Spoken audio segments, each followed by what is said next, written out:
네, 사립학교법 다음으로 유아교육법을 우리가 한번 간단하게 기억을 되새긴다면 제2조에 보면 유아란, 유치원이란, 보호자란 말이 다 들어가 있죠. 방과 후 가정이라는 것이 있죠. 네. 유아는 뭘까요? 어떻게 정의하면 될까요? 유아란 만 3세부터 초등학교 취학 전까지 어린이를 말합니다. 그러니까 만 3세, 네. 만 4세, 만 만 5세까지죠. 네, 네. 그렇죠. 네, 그리고 유치원이란 유아의 교육을 위하여 유아교육법에 따라 설립 운영되는 학교를 말한다. 그렇죠. 근데 그 법에는 뭐 국립유치원도 있고 공립유치원도 있고 사립유치원도 있죠. 네. 근데 사립유치원에는 두 가지가 있어요. 법인하고 사인. 사인. 예, 법인은 사실은 사립유치원에서는 많지는 않죠. 뭐 제가 알기로 0. 몇 프로 정도밖에 안 되는 것 같아요. 그렇죠? 보호자란 친권자, 혹여니 그 밖의 자로서 유아를 사실상 보호하는 자를 말한다. 방과 후 가정이란 제13조 1항에 따른 교육과정 이후에 이루어지는 그 밖의 교육활동과 돌봄 활동을 말한다. 그렇죠. 방과 후 가정에는 여러 가지가 있나요? 방과 후 가정에 이제 방과 후 가정이요. 이제 그 맞벌이 부모님들을 위한 돌봄 형식으로 이루어지는 네. 그렇죠. 예. 아이들이 또 요즘에는 다 이렇게 그러니까 그 돌봄 방과 후 가정 선생님이 계셔가지고 네. 수업을 다시 또 이렇게 네. 정상적으로 담임 그쵸. 선생님이 계시던데. 방과 후 교육 과정이 있어서 네. 그러면 그 우리 종류반생 그게 이어진 게 뭐냐면 제13조의 교육과정에서 보면은 네. 유치원은 교육과정을 어떻게 운영해야 돼요? 네, 교육과정을 운영해야 하고요. 네. 그리고 교육과정을 운영 이후에는 방과 후 과정을 운영을 할 수가 있죠. 교육과정이 법에는. 그리고 이제 교육부 장관은 1항에 따른 교육과정 및 방과 후 과정의 기준과 내용에 관한 기본적인 사항을 정하며 네. 교감은 교육부 장관이 정한 교육과정 및 방과 후 과정의 범위에서 이 지역 실정에 적합한 기준과 내용을 정할 수 있다. 이게 되게 중요한 것 같아요. 그래서 저희 같은 경우에도 보면은 이제 경기도 연수를 받으면 방과 후 가정에서도 방과 후 가정에서 또 그 안에서 이제 특성화를 뭐 이렇게 설명을 들으면은 그것도 방과 후 가정 안에 포함돼서 이렇게 된다. 어느 지역에는 경기도 도교육청 연수에서는 그렇게 봤는데 저희 시에 와서 이렇게 뭐 인천시도 있고 서울시도 있고 다 강명시나 뭐 인천시.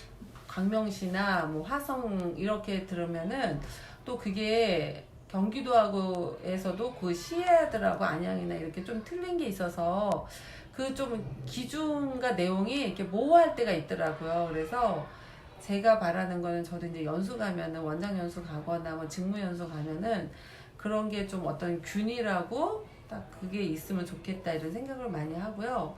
또 이제 교육부 장관이 유치원의 교육과정 및 방과 후 가정 운영을 위한 프로그램 및 교재를 개발하여 보급할 수 있다 이렇게 하는데 사실 우리가 그런 그 교재를 받거나 이렇게 하면은 실질적으로 이제 현장에 있다 보면은 이런 저희가 연수를 가서 뭐 진흥원이든 어디든지 뭐 교재 교구라든지 이런 거를 원해서 받을 때가 많이 있는데 어떨 때 보면은 정말 이거는 현장에 계셨던 선생님들이 이런 거는 제작하고 만드신 건지 그쵸. 이런 것들이 들 때가 있어요. 그래서 교수님께 저희가 부탁하고 싶은 거는 이제 혹시라도 그런 좀 상황이 되시고 그런 자리도 좀 혹시 참여하실 수 있다면 이런 경기도 아니면 뭐 서울시 이런 것들은 인천시 우리는 이렇게 인천시니까. 한다면 네. 인천이라면 그런 어떤 기준이 딱 이렇게 맞으면 좋겠어요. 그러니까 인천시에서도 굉장히 각 구도 되게 많잖아요. 네. 거기서 어떤 데는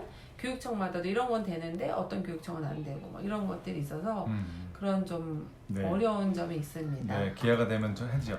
그 다음에 우리 또 19조 3항의 유치원 운영위원회가 요즘에 많이 이렇게 거기에 대해서 우리가 한번 공부해 볼 필요가 있는 게 유치원 운영의 자율성 높이고 지역의 실정과 특성에 맞는 다양한 교육을 하기 위해서 뭐 운영회를 열 수 있잖아요. 근데 우리 실제로 유치원 운영회를 자주 여나요? 저희가 이제 법적인 거는 한 4회 이상을 하게 돼 있어요. 네. 그래서 이제 거기에서 있다 보면은 운영에 이제 유치원의 운영의 자율성을 높이고 지역의 실정과 이제 특성에 맞게 그리고 또 그 원에 맞는 다양한 창의적인 교육을 하기 위해서 학부모님들 대표 운영위원회 어머님들과 이제 그거에 대해서 우리가 운영위원회를 열어서 어떤 거를 정하고 예를 들어서 뭐 교육과정은 원에 있지만 그 방과 후 과정에서 하는 특성화라든지 아니면 저희가 견학은 언제 간다든지 네. 견학비 아니면 같은 거 이제 얼마 책정하고 이런 그렇죠. 거요? 아. 네. 그리고 네. 이제 또 저희가 교육비는 얼마를 인상을 하려고 그러는데 학부모님들 의견은 어떤지 그리고 또 저희가 또 이제 2월에서 3월로 넘어가기 전에 1년 동안 교육비를 학부모님들 쭉 주신 거는 저희가 집행을 어떻게 했다. 회계감사 같은 비슷하게. 예, 네, 네, 그래서 저희가 이렇게 하는데 사실 이게 부모님들을 모시고 하다 보면은 그 안건에 대해서 계속 회의를 해야 되는데 이제 그 안건을 다 하고 그 회의가 끝난 시간에 따라서 어머님들이 어떤 얘기를 들으면 좋은데 이 운영회 시간에 뭐 재롱잔치를 해줬으면 좋겠다. 학부모 참여 시간이 많아서 아이가 와서 아이가 어떻게 했는지 그러고 아니면 유치원에서 뭘 어떻게 해줬으면 좋겠다. 그런 니즈만 좀 많이 해놓으셔서 그거를 그렇다 그래서 저희가 뭐 판사나 법처럼 어머니 그건 이 안건이 없으니까 지금은 하지 마세요. 막 이렇게 하는데 저희 원에서는 가끔 가다가 어머님들끼리 좀 갈등도 있으셨어요. 운영위원회 원장이신 어머님께서 자꾸 그런 거 요구하면 나 이거 안 올 거라고 이제 막 이러셔서 이런 점들이 있었는데 저희가 그리고 이제 또 제일 어려운 점이 뭔가 하면은 그 유치원에서 이제 규모에 따라서 원나 수에 따라서 5명 이상 11명 범위 내에서 이제 교직원, 원장님, 학부모님 둘 수 있는데 어머님들이 원에 오시는 걸 굉장히 어려워하셔요. 시간도 없지 않아요, 사실이요? 그렇죠. 요즘 그러니까- 맞벌이 하시는 분들이 많다 네, 그러니까 보니까 이제 학부모님들은 시간을 네.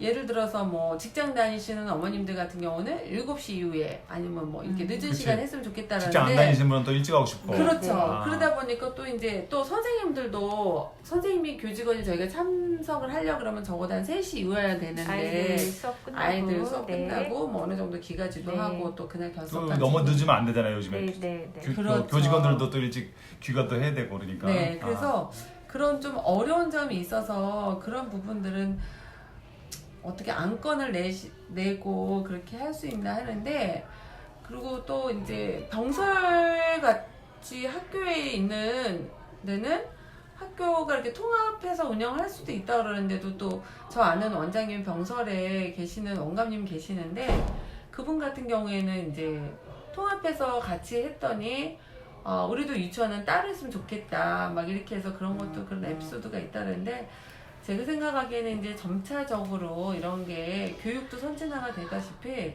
이제 유치원 운영의 학부모님도 이제 이런 시간이 어떠한 그 컴플레인이나 어떻게 해주셨다는 요구사항 시간이 아니라 어떤 원의 유치원의 전반적으로 1년간의 하는 학사 일정 그리고 교육 과정 그리고 또 회계나 이런 부분에서 같이 회의를 하시면서 좀 우리 아이들이 받는 교육기간을 좀 더 도움을 받을 수 있는 그런 거 자문도 해주시고 좋은 점을 또 의견도 놔주시고 우리가 이렇게 함으로써 이런 또 더 좋은 의견도 또 가끔은 많이 주시더라고요. 그런 시간이 있었으면 앞으로 시간이 점차 더 지나면 운영의 이런 것들이 더 발전하고 더 그 우리 원에 맞는 우리 원이 어디에 있든 뭐 좀 더 도시적에 있던 아니면 뭐 좀 농촌하고 가깝던 그런 것들을 좀 그 지역의 특성에 맞는 다양한 교육을 좀 창의적으로 할 수 있던